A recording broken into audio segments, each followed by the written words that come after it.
Good morning and welcome to Community Conversations. As always, I'm Vicki Green, and we're talking today about the arts, Worcester's creative community. You might be thinking, yeah, well, I've been to the Worcester Art Museum, Hanover Theater, music that's great at Mechanics Hall, but I think people are often surprised when they find out what a creative community this city and the area is and has. There's so many creative outlets. I didn't even know about half of them until I did my research for the show. I truly had no idea about all the activities going on in Worcester. So if you're in the area or you're listening within driving distance, you're an hour away, we're going to talk about many activities going on. You can come and take a drive for the day. Plenty of great restaurants, as you know, and a lot of excitement going on in the city of Worcester to check out this summer and beyond. So to help outline all of the exciting things going on in the area, I have three special guests joining me today, and their titles don't even do them justice as they high-five each other because they're a team in Worcester, because they're all involved in so many cultural endeavors, no matter what their title, though we will give their title. So if there's any creative form of art in the city, at least one of these guys on my show is involved in it. They are... Good morning to Nikki Erskine, who is Special Projects Assistant for the City of Worcester. Good morning, Vicki. Great to be here. Thank you for coming in. I appreciate it. And you're new to the city, not to the area, but you're relatively new to City Hall. That's right. I'm about a month in working with City Hall on the Cultural Development Department. And arts is your thing, right? It sure is. Okay. And I'm excited because we have Hank Von Hellion. Hank is an artist. He sat on the boards of many local art organizations. He's currently the program managing director for Worcester Pop-Up, and if you don't know what that is, you're going to find out. And he's the exhibit curator of Worcester Windows, which is why I contacted these guys, because it's a current citywide exhibit that caught my eye. And that's Hank Von Hellion. Good morning, Hank. Good morning. And then we have to join out the crew, Yaffa Fain, who's Special Events Coordinator for the City of Worcester. Good morning, Yaffa. Good morning, Vicki. How are you? I'm great. And I'm so excited to have you guys because just even before we start taping, this is a fun group, guys listening. This is a fun group of people. So the city has really started to get national recognition since the Worcester Red Sox made their big announcement. But we've always had a vibrant news scene, of course, but something that maybe people farther away, like I said, don't realize that there's so much more than what we think is a fabulous Worcester Art Museum. It's just like any major city. So which brings me to this current exhibit that Hank is curating, and it's the Worcester Windows program. The current exhibit is called Viva Mas, which is focused on Latin culture. And Hank, before we get into Worcester Windows as what it is, as a program, Viva Mas, I read according to the statistics provided by the city that from the 2018 census, 21% of the city of Worcester's population is Latino or Hispanic. So what's the Worcester Windows program, and why do the Viva Mas exhibit, which is running through June, correct? Yes, correct. So the Worcester Windows project it's been ongoing for about 10 years now. I just sort of took it over, and my idea was to try and sort of rebrand it and sort of make it fresh again, because with anything that's sort of 10 years old in the city, there's so much happening that people tend to sort of see it as sort of old news, and I really wanted to bring it back into sort of the forefront of Worcester, especially sort of downtown, because, you know, there is such a lot of sort of growth happening there that I really wanted to use that as a sort of showcase for really amazing local artists. What is it? It is a citywide art program. That you partner with local businesses? So we partner with local businesses. We partner, it's run through the city of Worcester, which is why a good chunk of the show is actually some people may not know this, but there's a small gallery in the basement level of City Hall.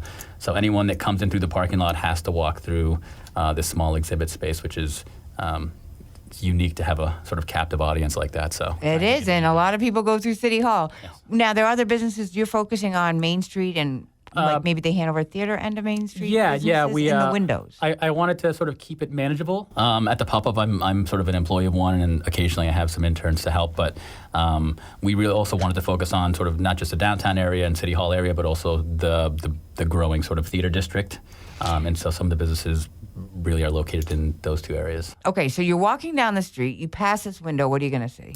Hopefully some really amazing art that you like and want to buy.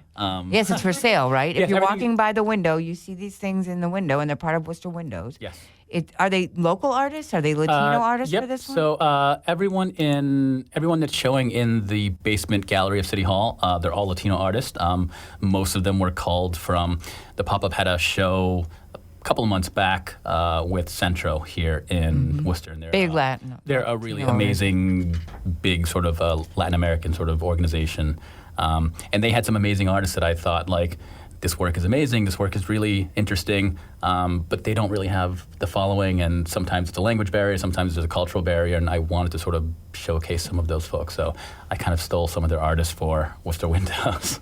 But you had to partner with them to find out. I mean, you said to me that you're not originally, you were in New York, and you're an artist yourself. Yes. What made you come up here?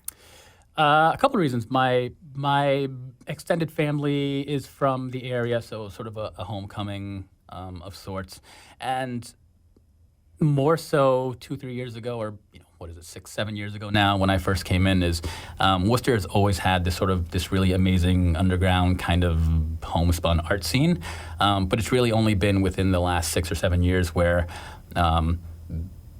citywide that's been sort of supported. So the city is now behind sort of this art boom. Local organizations, local businesses all want to sort of take part in this and support it somehow. And so in regards to that, if you are a creative person, if you're someone with a good idea and someone with a work ethic that kind of allows you to like push yourself, you can find ways to fund your projects. You can find ways to sort of like make a living off your art.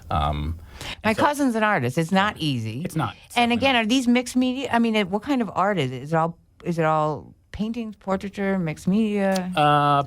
Paintings. I do a lot of workshops. I like working with kids, and so I work with other organizations and some schools in the public school system here. But the Worcester Windows exhibit. The Worcester Windows, it changes. So the exhibit is actually quarterly. Every 3 months It's quarterly? Okay. Right now it's all paintings, but that may not be the case the next time around. So it really depends on whatever sort of theme we decide on, and finding the artist that'll help. Sort of and hopefully it will expand beyond downtown Worcester, right? I mean, you're looking, if there's a business in any part of Worcester or in the region, in the area, that's interested in getting some artwork in their storefront, they can contact you, and we'll give all the website information for you and for the city, for the Worcester Cultural Coalition, Worcester Arts Council. We'll put as much of it as we can online. There are so many groups, it gets a little bit confusing. But Worcester Windows, every quarter you change the theme. So the Latin theme goes through June, and Correct. then are you thinking about the next quarter? We're starting to figure out what we're going to do for the next quarter. There's so much going on that I honestly couldn't tell you what it's going to be yet. We're still trying to figure that out. But now, what if people listening know an artist, are an artist, want to participate? What do they do? Is there some application? Right now, it's send me an email. It's at info@worcesterpopup.org, and if you'd like to be an artist, if you'd like to ask questions about how the program works, then reach out and we'll respond. And again, we're talking about the Worcester Windows program because there's so many things. We talked earlier before we went on the air, all of us did, about Powwow Worcester, and one of the co-founders was on my show, Jessica. Actually, they came out to Worcester Business Journal with their Power 50 for the year, which they do every year, and Jessica was Hi, on Jessica. Love you. that. Now you're going to have to tell her she has to listen. But Powwow Worcester has grown by leaps and bounds over the last couple of years, as, in my opinion, and living in the area.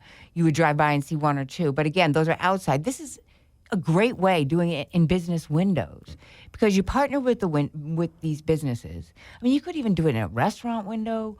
I mean, this could be, you hear about restaurants putting artwork on the walls, sometimes when you go for but this is like in a window that people would be walking, and I'm sure in the Canal District you're going to be talking to people because there's going to be a lot of foot traffic down there. But if anybody's listening and they're an artist or they own a business in the area, you don't have to be in Worcester.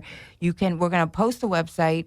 And you can go through the website, or you can probably Google Hank and find them. I know you can because I did. And you can find them probably through the Worcester Pop-Up, which we're going to talk about. So, Nikki or Yafa, either one of you can answer this. Nikki, before we get to some of the other great events going on, there's the Worcester Arts Council, the Worcester Cultural Coalition. There's where you guys work for the city, and I think that's amazing in itself. That the city, I didn't know that it falls under the City Department of Economic Development. There's a cultural division. which is unbelievable to me that the city's putting so many resources. I mean, there's a whole strategic plan that I saw, and it's not just, physical art, it's music, it's lunches, it's all sorts of activities. So can you explain a little bit about when we hear cultural coalition, who's involved? And when we talk about the art scene, I don't think people realize we're talking about hundreds and hundreds of people in the big picture. There definitely are. I would say that for working on the cultural development department for the city, we've got about 5 people. The Arts Council is made up of 9 members, and then the Worcester Cultural Coalition is over 70 different organizations who kind of come together in a membership type format to help create and guide a lot of the initiatives that we have, including programs for public school kids. So we kind of came up with a rough count right before we came on the air. 70, there's 70 member groups? Well, Nikki was joking that we're either like 1 to 5,000 people involved in the creative community in Worcester, but we are a coalition, the Cultural Coalition, of 70 plus membership organizations. Right. And so if you take all the people that work for these organizations, my point is the arts community, and whether that includes music, that includes art, as artistic drawings, things, murals, things like that, and probably myriads of other things, like theater, other things.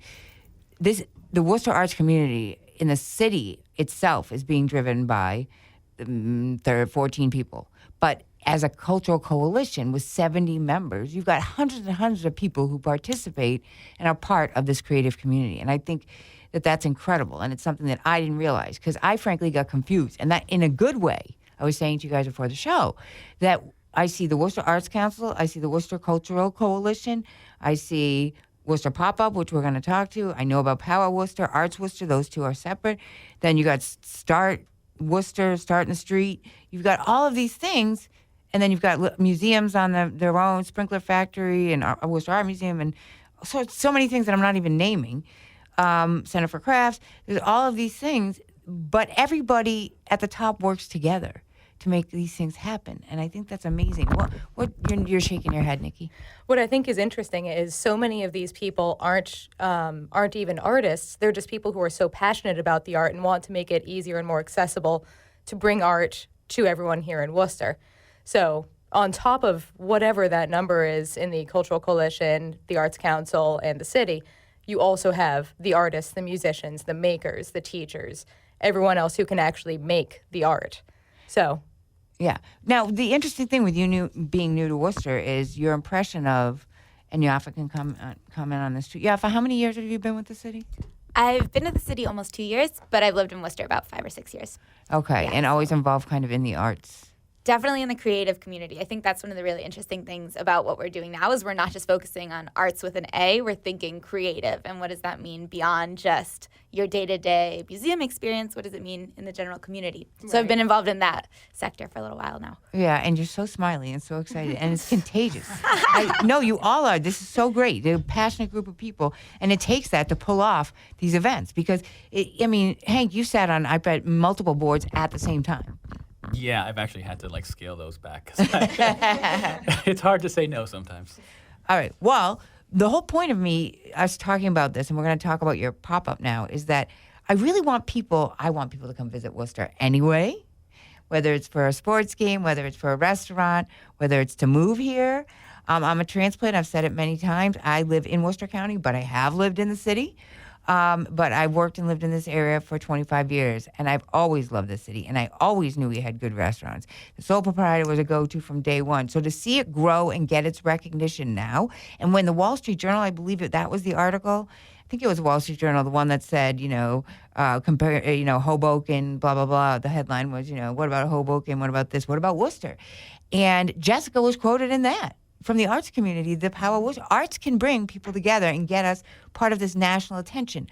I don't want national attention. I just want New England. I want my listeners in Massachusetts, Southern New Hampshire, Northern Connecticut, Northern Rhode Island to come up here and check it out. Walk down Main Street, go to the theater, check out the art in the windows. If you're at City Hall because you live in the city, you're paying taxes, or you have a meeting at City Hall and you're not even from the city, go check out that there's a gallery at our City Hall. It's amazing. Now, back to Hank for a second. Speaking of economic development, we hear about startup incubator spaces in Worcester a lot. biotech startups, business startups. It's been highlighted when they come to the city. Now they're coming to talk about the Red Sox. And don't get me wrong, I love the fact that all of this development is happening because I think it draws attention to the things that I know, and probably you guys know, have always been here, have always been terrific. We're just trying, now we're getting the notoriety for it.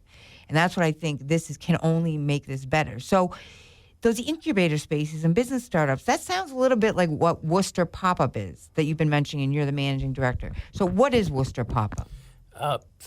I think you just kind of explained it. It's an incubator. No, I didn't, because you do workshops. So we are sort of an incubator catalyst space specifically for the creative community. So like some of those businesses that you've sort of mentioned, like the tech firms and all of those kinds of entrepreneurial sort of things.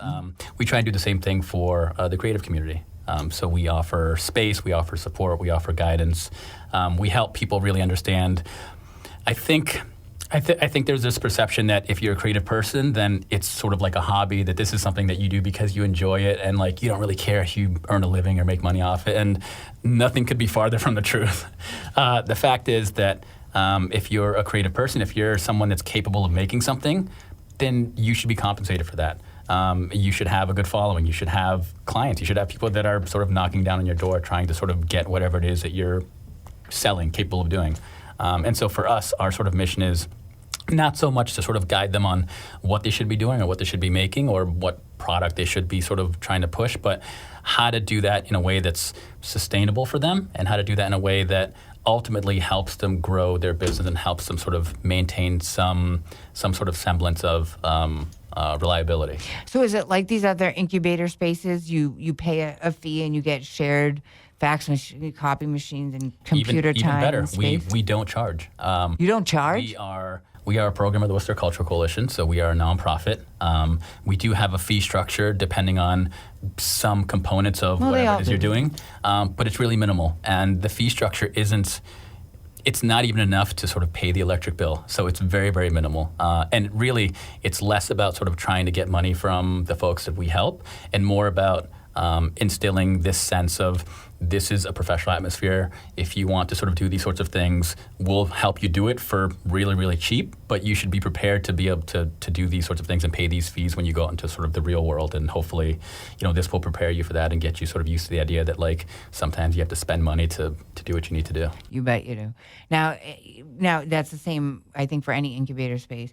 But some of them are working with science labs. So I'd imagine, I have not been in Worcester Pop-Up, that it's got studio space, and then there's is there a conference space? Is there a workshop? You also give workshops, right? Yep, we do. So our space is pretty unique. You mentioned that you worked for the Telegram. Years ago, so yes, we are I actually did. in the old Telegram building. Yeah, right across the common. If you remember where the sports writers were, we pretty much have that entire side of the building. So from front to back, we run the entire length of that alley. So that's our whole space. It's pretty amazing. So you'll also help these folks market themselves. Yeah, in a sense that because we're a nonprofit, because we don't charge a lot, one of the sort of trade-offs is we don't have a lot of money to sort of like give people, which I wish we could change that. But what we do have is we have a lot of really amazing relationships with local organizations, local companies, the Cultural Coalition folks. And if it's not something that we can help them get, then we sort of pride ourselves in being able to connect them to people that might be able to help them. So in that sense, we're also trying to really build this sort of community where if you can't do something, if you don't know how to do something, and if we can't do it for you, then we can at least put you in contact with somebody else that's willing to sort of help. And maybe you guys can trade services or information or something that sort of builds that community. But do they actually make their art and do their creative work there? Sometimes, depends on what we're doing. We sort of run the spectrum in terms of events. We do sort of straight exhibit shows. We do workshops. We've had a circus in there. We've had a circus? Yeah, I mean scaled down, but we recently had Earth Limited, who is sort of an offshoot of Southwick Zoo. They brought a bunch of animals to paint with. Wait, you painted with the animals? The animals were painting. So the animals were painting? They have animals that they've sort of trained to paint on canvas. Are you serious? Yeah, I bought a canvas that was painted by hissing cockroaches. It's pretty amazing. You are not serious. I can show it to you. They don't have cockroaches at Southwick Zoo. Earth Limited does, yes. Oh, I see. Okay, because I've been to Southwick. I'm like, what'd you get, a camel? So in Earth there? Limited is, I believe, sort of their educational sort of wing. Yeah, no, it is. Yeah. But that's such an amazing idea. And to do that in schools, which I bet they do. They do, yes. Yeah. And it's really, really cool. And again, the fact that they can do that in there and that you can work with people. So again, it's Worcester Pop-Up. It's in the city of Worcester, but people from anywhere in the region are welcome to always. contact you. So I think that sounds like a great thing. So, Yafa, what else is coming up this summer in the city, in the area? I know there's a big event, Make Music Worcester Day. Yeah, so we're really excited. Just generally on the Common, we have a very busy season. In the summertime, that's when we have the most fun. So we have Out to Lunch coming up. We have Make Music Day. Maybe Nikki can speak to some of those exciting things happening for Make Music Day. But then we also have movies on the Common and fitness, as well as other events hosted by plenty of organizations across the city. So we have a busy season. I think that's another thing people don't realize is people know about the Out to Lunch series or they know about these events that go on in the Common, but the city's behind that. Or The there's city is some- a partner or on many and sponsors cultural- some. Right. Yeah, and then also we just promote across the community people hosting events. So we do try to help in that process of permitting and whatever else to make the city accessible for public events. And that's actually, you say that quickly, but that's a very important thing. Because I know I had worked in biotech too, that permitting is a difficult thing for an event. I mean, it's usually fast. You need a liquor license. You need this. You need that. Or you can have food. It's a long It can be a long We've process. definitely streamlined that process because we know it's not as accessible to everyone who's trying to get involved. But we have a really great team that will walk anyone through an event if they're interested in hosting something. And again, for that, they just have to contact the city's economic development office, talk to the arts folks like you Yeah, guys. we have a special events page on the city website, and that really talks you through the permitting process. Okay, so Nikki, why don't you can you talk a little bit about Make Music Worcester Day?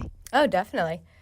So it's an initiative that's currently being run by Arts Council, and it's June 21st, which is a Friday, summer solstice, so longest Oh. day of the year. True. And Well, that's a good day for an event. It is. And it's a free outdoor day of music.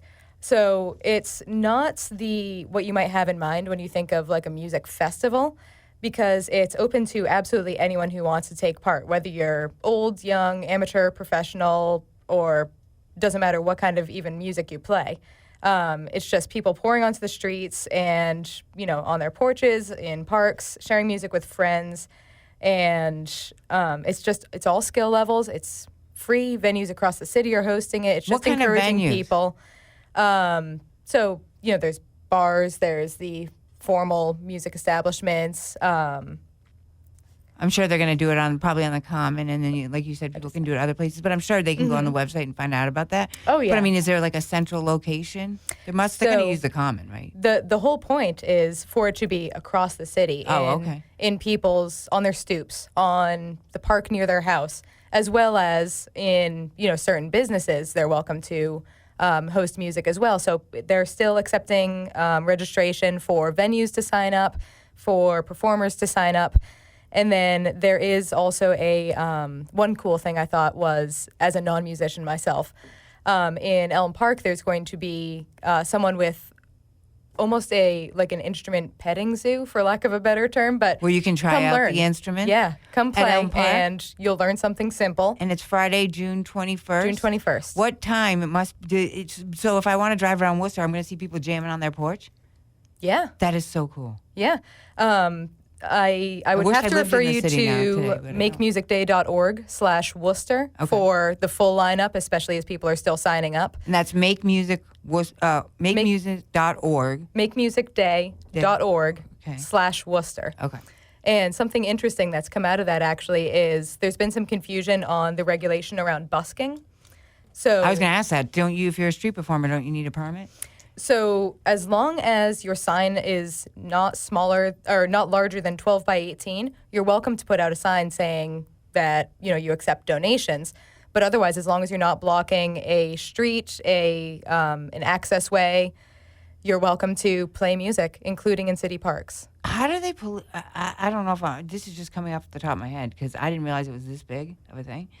But people have to register with you, or if it's in their own property, they can just get out on their porch and jam. Like I used to live across Mountain Park. Yeah. And I could just see myself now, like opening my windows and playing the piano, out my window as people walk by. That's amazing. So is that a national initiative? It is in It started in Paris, and it's expanded to over 800 cities across, I want to say, 60 countries, over 120 countries. On the same day. On the same day. That is so cool. It's cool. That is cool. All right, so we have to get to this as we wrap up here.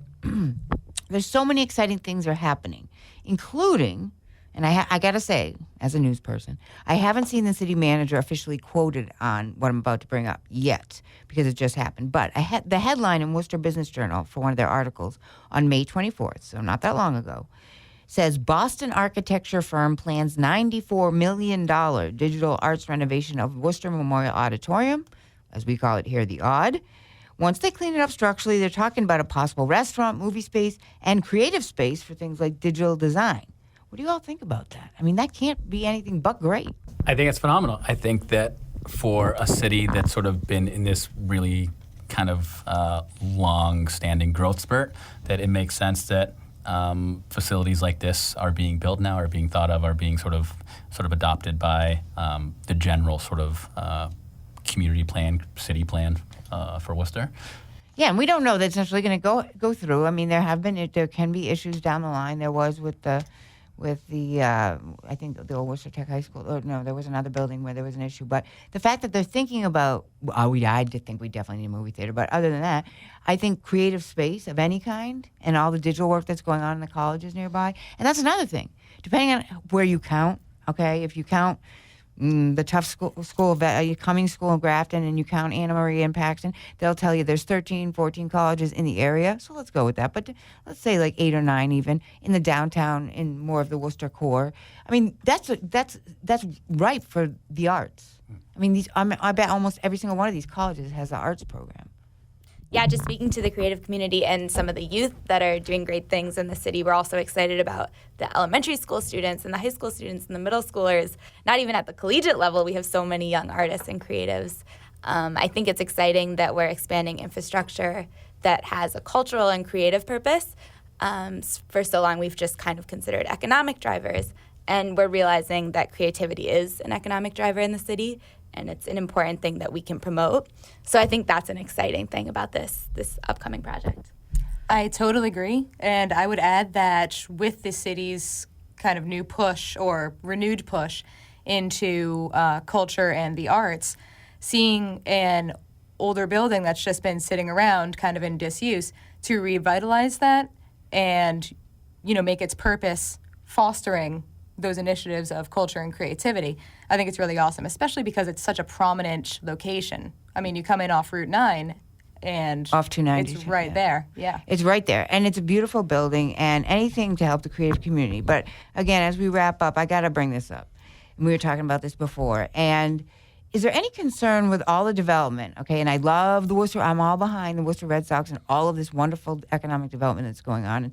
But is there any concern with these new urban housing projects going on downtown that artists of all types who live and work in the city could be priced out of living here? Yes, yes. There's no possible way that you can consider all the sort of work that's going on and planning that's being planned for Worcester, and not consider the sort of maybe some of the negative aspects of that. So specifically gentrification. I think that it's really great that a city like Worcester is sort of starting to attract larger businesses and tech firms and and sports. And sports, that's amazing. Like, having a sports team for your city should be something to celebrate. The fact is that everyone that's sort of working in this field, in this community, needs to also be sort of responsible in their planning and think about how this is going to affect the folks that already live here, the folks that have already been working to sort of support the city, to sort of make the city the creative sort of place that it is and will continue to be. Part of the really great appeal of a place like Worcester is that it is such a thriving creative community. There are lots of opportunities, and it's affordable. There's no other place in New England right now where you can get the size of, the kind of apartment you can get here, the kind of house you can get here. And we're not talking necessarily about a brand new building. No.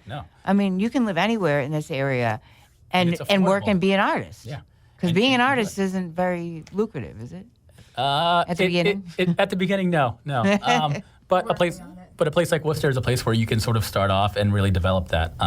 It's not something that you can say of a lot of places in sort of like Boston or Connecticut or New York right now. And so it's really important that whatever plans we make are responsible in the sense that we think about how this affects that whole gentrification argument and how we can sort of maybe mitigate some of those negative aspects. Right, and I hate to bring up anything negative, but it is a positive, and I see it as a win-win. If we start thinking about bringing artists here, bringing artistry here, bringing all these outlets here, we want people to be able to live here. So if they do it the right way and they keep it, and I know they're thinking about it, especially with Kelly Square, and there's all the issues about taking over properties in eminent domain and things like that, because they want people want to stay in their homes, and we have artists and college students that we want to stay here after they graduate and work here and help grow this creative community and economic development in the city. So to wrap up, current Worcester Windows exhibit, which is why I started this whole thing and found out a lot more than I knew, is Viva Mas, focusing on art through the eyes of the Latino community, runs through the month of June. For information on all of the cultural events going on in the city, you can visit Discover Central Mass website, or can you give the website for, I guess, the best one that we should go to, the Cultural Coalition, maybe? Yeah, you could visit the Cultural Coalition website, which is culture.org. WorcesterCulture.org. WorcesterCulture.org, and that's going to be on our website, on the station website. So a big thank you to my creative guests this week. It's been so fun. Hank Van Helyen, an artist, exhibit curator, and program managing director of Worcester Pop-Up. Oh, that's a lot. And Nikki Erskine, who is the special events, and I'm make sure I get this right. Special Projects Assistant. Thank you. Special Projects Assistant, and Yafa Fain, who's the Special Events Coordinator and both from the city of Worcester. So thank you very much, and I can't wait to see all the great things that are going to happen, and you guys are a fun bunch. Thanks for coming in. I appreciate it. You're welcome. Thanks for having us. That's Community Conversations. I'm Vicki Green. Have a wonderful day. Ooh. Ooh. Ooh. Ooh.